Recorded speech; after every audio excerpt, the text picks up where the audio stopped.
Like, for example, yesterday I was walking through a neighborhood because I like to go on walks, and it was a neighborhood that had a lot of trees. It was beautiful because like the sun was coming down, and it just creates like a sense of like peace just to be walking through nature.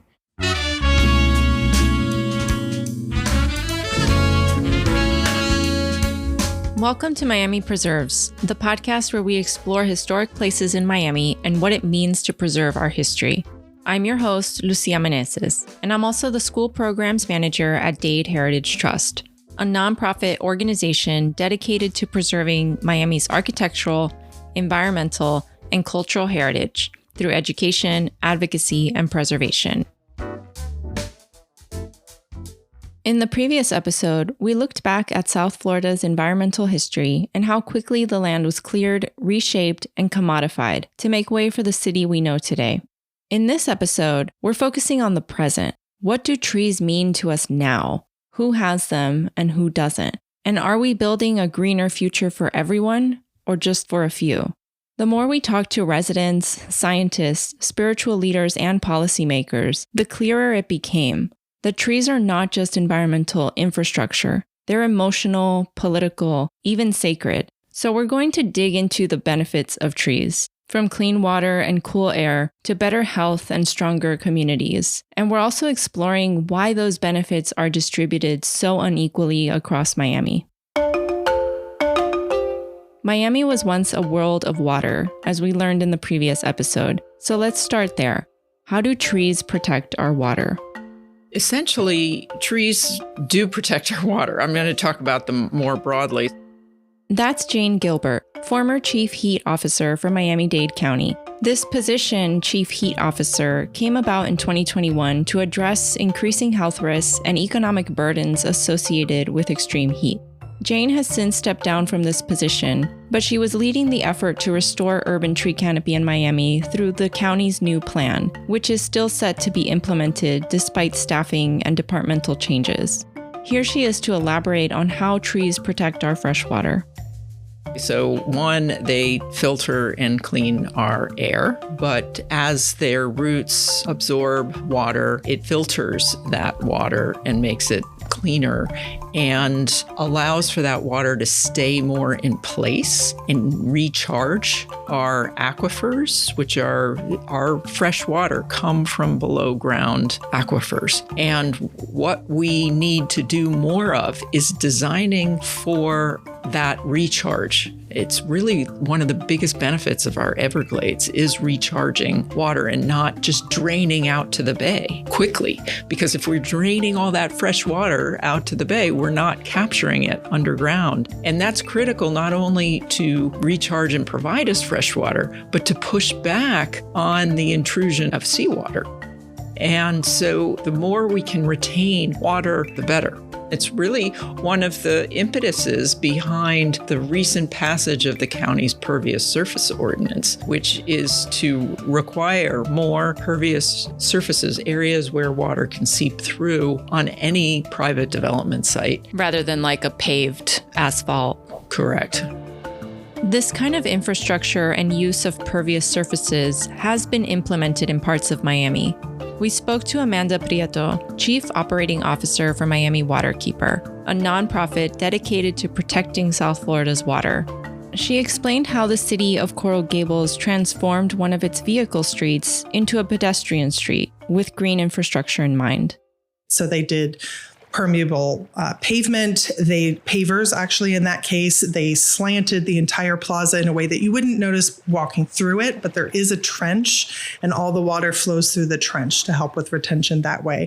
They also planted all the trees in a very specific way where FIU has documented research that mimics tree islands in the Everglades. So they're planted below grade so the roots can connect, which increases how much water they can absorb and filter, also strengthens the tree, reduces the amount of maintenance, and just helps it long term in terms of stability as well.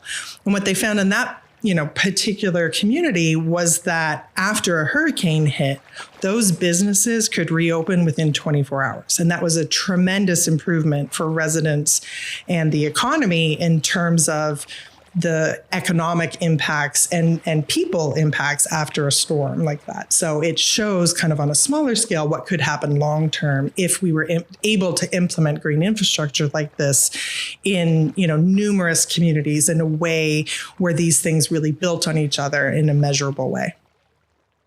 When cities invest in green infrastructure, it works. But this kind of investment isn't happening everywhere. Even though the county passed a pervious surface ordinance, as Jane explained earlier, it's not always enforced.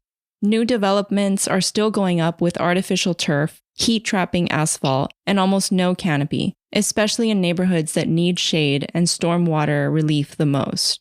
We'll come back to the issue of enforcement when we investigate current tree protections in a later episode. But first, I wanted to better understand what trees actually do for us, why their presence matters beyond just looking nice. I spoke to Chris Baraloto, biologist and director at the International Center for Tropical Botany at the Kampong, and I asked him what he considers to be the most important ecological benefit of tree canopy in Miami. Ecological benefits of trees, most important of which I would argue in Miami would be the cooling effect. One means by which they cool is through shade, as we discussed. A second means by which trees are actively cooling is through the process of their own physiology. And so they're releasing tiny droplets of water vapor, and that helps to cool the areas around leaves. They're also a source of cleaning up our air. They can bring in contaminants through the pores on their leaves, and they're also absorbing carbon dioxide, which indirectly is helping us globally to mitigate problems associated with climate change.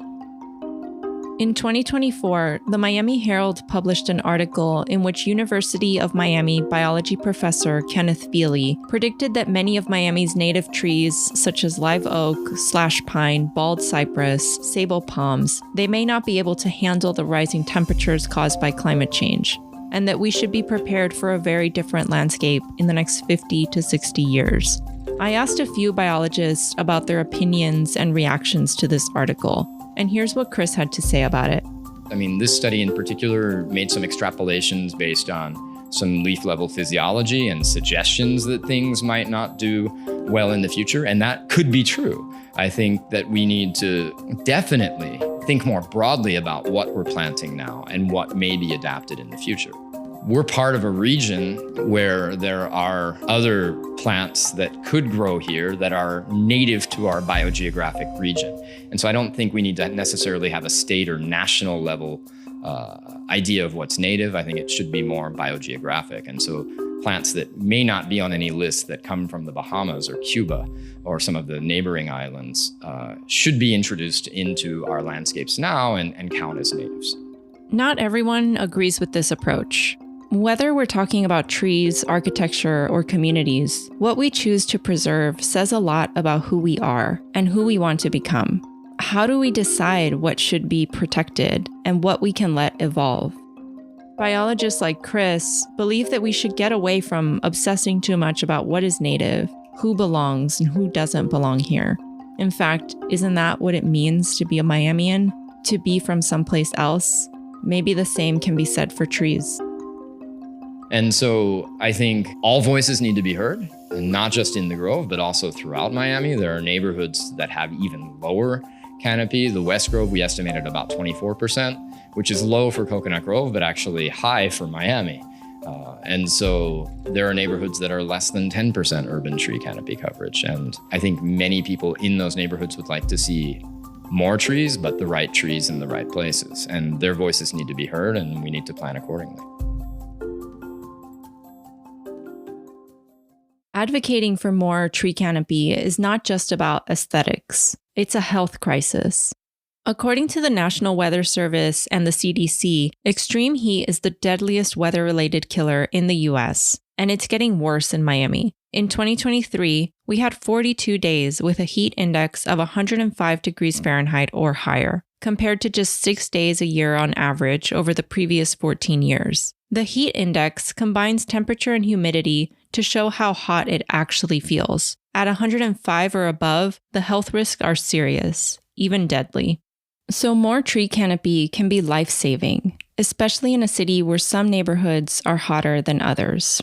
To better understand the health risks of extreme heat and how shade and resiliency are connected, here's Jane, who you heard from earlier.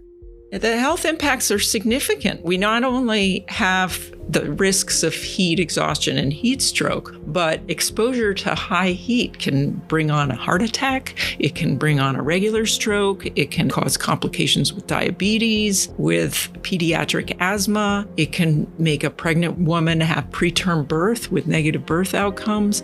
There are significant other health impacts that we don't fully appreciate. So the actual heat recorded deaths in Miami-Dade County in any given year are usually under 5, but what they call excess heat-related deaths, so how many more deaths we have during high heat times, it's up to 600 a year in Miami-Dade County.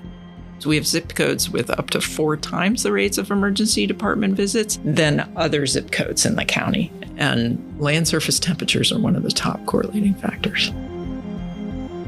As Jane explained, heat-related illnesses are most common in neighborhoods with fewer shade trees. Unfortunately, in Miami, tree canopy is not distributed equally.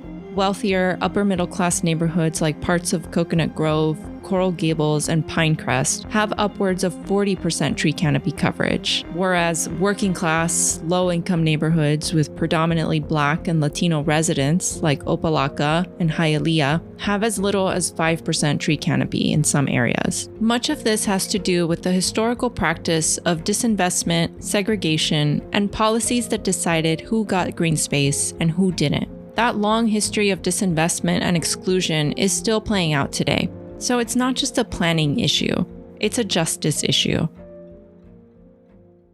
To speak more about environmental justice and how historic redlining practices are still affecting marginalized communities, I spoke to Destini Smith. She's the director of popular education and grassroots leadership at Catalyst Miami, a nonprofit dedicated to building a Miami that everyone could afford. Some activists would call environmental racism the new Jim Crow, as it really subjects communities of color to inequitable living conditions where there are burdens of pollution, burdens of toxic waste, poison resources, and they're not distributed equally. It really goes back to the historical practice like redlining, restrictive covenants. We're talking about segregation at the time. Back in the 30s, they're having, these maps created that are telling people, telling businesses, telling banks where their investment should go. And if there was a large population of Black people out there at the time, those were the areas that were redlined that said it's dilapidated, it's not something that is worthy of investment. And so the more affluent white communities were the ones that were yellow or green. Those same communities, the demographic makeup is pretty much the exact same, just due to the historical practices, due to the disinvestment. Is this a neighborhood that's actually going to be worth our investment as a grocery store based on the demographics of the makeup of the community? Not really. We're probably going to put maybe a liquor store, or maybe we're going to put a corner store, but that only contributes to even more food apartheid, for example. And so we're thinking about how these practices redlined communities and put them into isolated, concentrated poverty. And then these maps are continuously, even though they are not currently in existence, they are continuously having lasting impacts on the community that determines where do we put a hazardous waste facility, for example, where do we put a park, where do we put a trash incinerator. All of these sorts of things are based on the demographics and the people, and these communities of color for so long have not been a place where green infrastructure or where this kind of resource development needs to go. Destini emphasized that environmental justice isn't just about planting more trees. It's about power. Who gets clean air, safe streets, and resources to adapt? Her work at Catalyst Miami shows us what's possible when communities are given the tools to lead. So what's the role of government in all of this? I asked Jane how the county is working to engage more directly with residents on issues of heat and environmental justice. When we get to streets, we look for those places that we have opportunities to plant, but we want to make sure that those are places where those trees will be cared for, will survive, and the residents need to want those trees in those neighborhoods. This is all part of Miami-Dade County's new urban forestry plan, a plan led by Mayor Daniela Levine Cava with a goal to reach 30% tree canopy coverage by 2030. Some of the goals outlined in this plan include investing in the lowest canopy areas, protecting current tree canopy, planting more trees, and perhaps, most importantly, engaging with residents. But Jane explained that they don't want to just come into an underserved neighborhood and start planting trees without talking to the people who actually live there first. And that also got me thinking, what do residents think about trees? Do Miamians want more trees in their neighborhood? Do they trust these city and county initiatives? We spoke to a couple of residents from different neighborhoods. Here's what some of them had to say. Can we ask you what neighborhood you live in? Little Haiti. Cool. And how do you feel about trees? What do you think about trees? Without tree, there's no life. So, tree is the biggest thing right now in the world. Would you like to see more trees in your neighborhood? Yes. More trees. Yes. Nosotros somos testigos de Jehová. Okay. ¿Qué desea ese Dios maravilloso? Que la tierra sea un paraíso. Por eso es que tenemos que estar de acuerdo. Tanto los animales como los árboles. Este medio ambiente que es tan agradable. Y eso es lo que desea ese Dios para toda la humanidad. Hi, my name is Michelle La Tigresa, and we're in Alapata. I mean, I love trees. They are ancient. They are, I feel like, very important to the community for our well-being. I climb trees. My kids climb trees. So I love them. I mean, the trees give us shade, oxygen, and it's just grounding, connecting with God, with nature. There was a common theme of spirituality among several people that we spoke to. Up until now, we've mostly been focused on the ecological benefits of trees, which are important. But this was a reminder that trees are much more to people here in South Florida. In Santeria, for example, trees are not just physical objects. They're physical manifestations of spiritual forces, homes for divine entities or orishas, and portals between worlds. Offerings of fruit are often left at the base of a sacred tree to honor the spirits within. Haitian voodoo also shares a spiritual connection with trees. As we wandered around Little Haiti talking to people on the streets about trees, we met Leonie Hermantin, Director of Special Projects at the Haitian Neighborhood Center, and she was kind enough to take us to a nearby Haitian voodoo church. As we walked to the church, Leonie explained the significance of trees to many Haitians. There's a concept that's called la cour, which means the communal courtyard, where traditionally in rural communities, family compounds were built around a central courtyard, and trees are definitely an essential component of it because that's where you bury, certain ancestral things. That's where some spirits live. Okay. And so trees are really important, and cutting trees, if you have to cut trees in the countryside, I think there are prayers that people have to say before cutting them. So trees provide shade, trees provide everything, but trees are also part of the spiritual experience. And then we can go to the church is right there, so you can see lots of trees. She pointed out how several trees in the neighborhood are adorned with different colored flags, each symbolizing a different spirit. When we got to the church, there were several altars set up at the base of every tree outside. There were chickens and ducks roaming the yard and different colored fabrics draped everywhere. We met a voodoo priestess who told us more about the significance of trees for them. Leonie helped translate. Avant, nous autres en Haïti, on respectait beaucoup les arbres. In a long time ago in Haiti, we had a lot of respect for trees. C'est pourquoi on nous appelait l'appel des Antilles, parce que un arbre pour nous était sacré. And that's why they called us the Pearl of the Antilles, because a tree for us was sacred.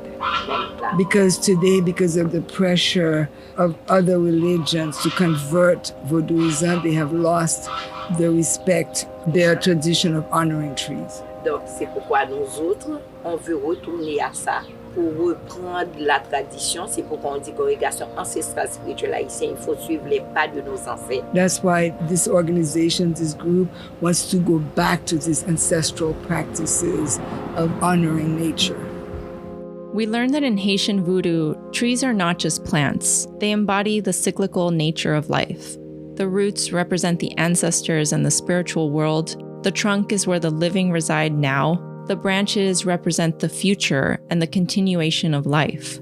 Despite this beautiful metaphor, I was surprised to hear what Leonie, our wonderful guide and translator, had to say about trees. I don't care about trees. I would love to cut down my tree in front of my house. No! I have a flamboyant. What is it called again? Flamboyant, the one with like the flowers. Flowers is the bane of my existence. Why? It sheds flowers. It is huge and the roots are shallow, but I'm just terrified that when the category whatever hits us, it's going to topple over my house. So I have dreams of cutting it down, replacing it, of course, but maybe with something a bit further and smaller. That doesn't make a mess of leaves. Make a mess. I mean, it's like orange carpet. The ground is covered in orange. It's like paint. It's very beautiful. It's beautiful on the tree.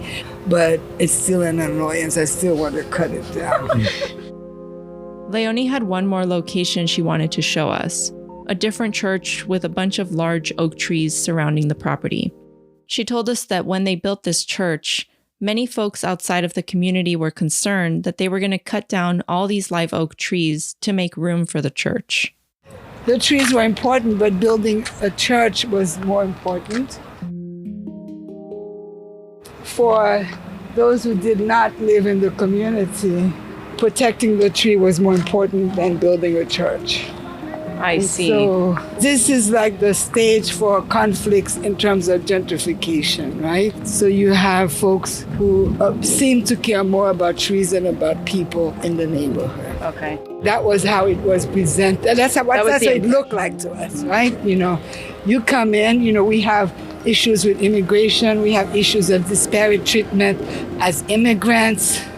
We have different struggles that we're dealing with, and we do it mostly alone. And yet you show up in this space only to protect trees. And so while it's, of course, extremely important to protect trees and the canopy, but it sometimes doesn't look good when the only thing that you care about in the neighborhood is trees and not people. So how do you suggest people approach that subject? You know, like just engage the community more? Engage the community, because as you know, we all love trees. But maybe ask people where would they like to see more trees? Why are trees important to us? And be engaged with community before you just come in as a single issue person. For Leonie, this isn't just about trees. It's about not feeling seen or heard by others outside of the Little Haiti community in Miami. As her neighborhood changes, Leonie and other Haitians we spoke to are also thinking about Haiti, where people are facing political turmoil and economic hardship. Haitian immigrants in Miami are often subject to harsher immigration enforcement than other groups, and they're underrepresented in local political decisions. So it's not that the trees are the problem. It's that the system planting them isn't listening. She brought up another valid concern among some homeowners when it comes to planting and maintaining trees in their yards. So you were saying that trees can often be a burden for lower income homeowners? Absolutely. Particularly in this whole landscape of climate change and hurricanes. Sometimes we ask, when we educate folks about how to protect their homes, how to do prevention, of course, tree pruning is really important. But when you talk to homeowners, especially low-income homeowners, who just don't have the means to pay $200 to come and prune trees or cut down trees if necessary, or after the hurricanes, who helps clean up the backyard? No one. Okay. You know, if you can't afford to do it yourself, no one is going to help. So that discourages people from planting trees because based on experience, it's expensive and no one helps pick up the cost. Yeah, so maybe if there were more resources for people. If there were more programs. So trees are beautiful, they're needed, they keep energy costs down, they're a repository of spirits, as you just learned, but they can be very costly. And that's a problem. Whether you're a spiritual person, a scientist, or simply someone trying to stay cool, trees mean something to Miamians. For many residents, especially in lower income neighborhoods, the cost of tree care can feel like just another burden they're expected to carry alone. So how do we ensure that the benefits of trees don't come at a high cost for the people who need them the most? Next episode, we'll take a look at the laws that are supposed to protect Miami's tree canopy. Are they actually working? It's a real balancing act. In my own city, South Miami, we've lost 12% of our tree canopy, even though we have stringent tree protections. And this is really disturbing.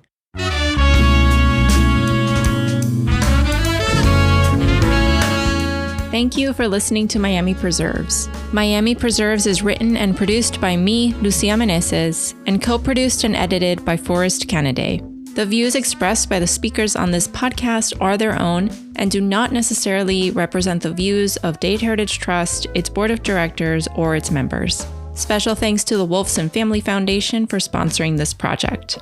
Thank you to all the guests featured in today's episode. Jane Gilbert. You can learn more about Miami-Dade County's urban forestry plan by visiting miamidade.gov. My name is Amanda Prieto. To learn more about Miami Waterkeeper and their various campaigns to protect our water, you can visit their website, miamiwaterkeeper.org. My name is Chris Baraloto, who leads a program called Grove Relief, which was established to collect data to better understand Miami's canopy. To learn more or to get involved, you can email Chris at cbaralot@fiu.edu. That's cbaralot@fiu.edu. My name is Destini Smith. For more information about Catalyst Miami and how you can get involved, you can visit their website, catalystmiami.org. Leonie Hermantin. To learn more about the free services she and her team provide for the Haitian community in South Florida, visit their website, santla.org. That's santla.org. And thank you to the various local residents from different neighborhoods. Our theme music is called Presence by Taylor Vega and performed by the YMU Jazz Collective. To learn more about Dade Heritage Trust and for a complete transcript of episodes, visit our website, dadeheritagetrust.org. And thank you to DHT's fearless leader, Executive Director, Christine Rupp. Chris was telling me how upset she was when she got home one day, only to discover what her husband had done to their brand new kitchen. Make a mess. I mean, it's like orange carpet. The ground is covered in orange. It's like paint. Thanks again for listening, and be sure to follow and subscribe to the Miami Preserves podcast wherever you listen to podcasts. Tune in next time for episode 3.